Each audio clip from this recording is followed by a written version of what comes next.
Okay, question 8 is another illustration of the alternating series estimation theorem. It says, consider the series, which is the sum of -1 to the k over 2k plus 1, and here k starts at 0. So expanding, we get 1 minus a third plus a fifth minus a seventh, and so on. Okay, now part A asks, how many terms must be summed to be sure that the remainder is less than 10 to the negative first? How about 10 to the negative fifth?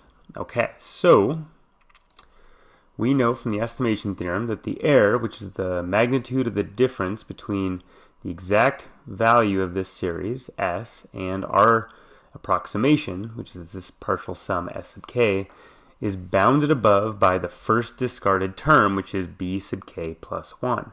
Okay, so here b sub k is 1 over 2k plus 1, and that implies b sub k plus 1 is 1 over 2 times the quantity k plus 1, and so that simplifies to 1 over 2k plus 3, and so we have that this error is bounded above by 1 over 2k plus 3. And now, just like in question 7, go ahead and build a table of values here, looking at 1 over 2k plus 3 for various values of k. And so if I want to get below 10 to the negative first, it looks like I have to go out to k equal 4.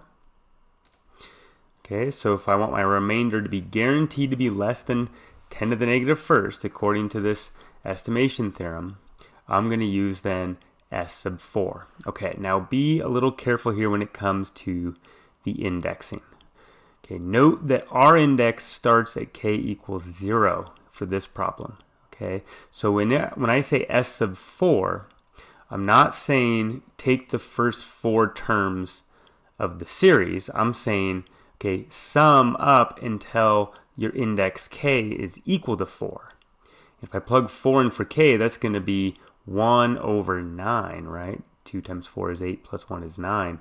So this says sum up until you get to a ninth, which gives us an approximation of the series of about 0.8349.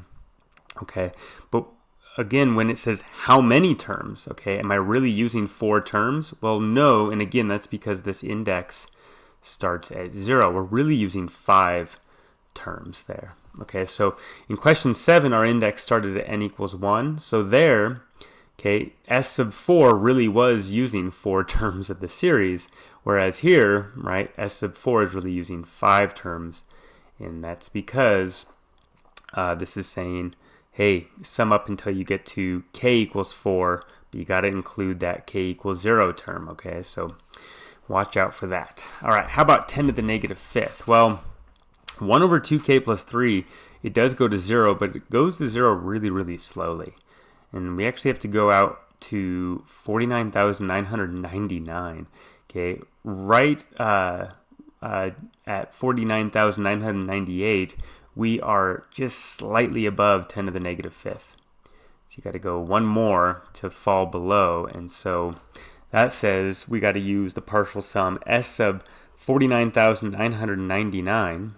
Okay, but again, this is what, 50,000 terms, right? Because our index k starts at 0, and I just use Desmos to find this sum, and you get about 0.78539 for your approximation. Okay, now it turns out we will be able to show this in chapter 10.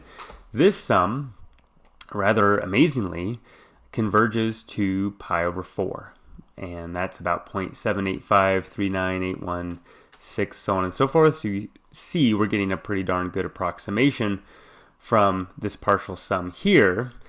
But again, we got to use 50,000 terms. And so if I wanted to approximate a value for pi, this is a pretty lousy way to do it. Okay, there's many more efficient ways to actually get approximations to pi. This is just not one of them. But in any event, that'll do it. I will see you in the next video. Thanks.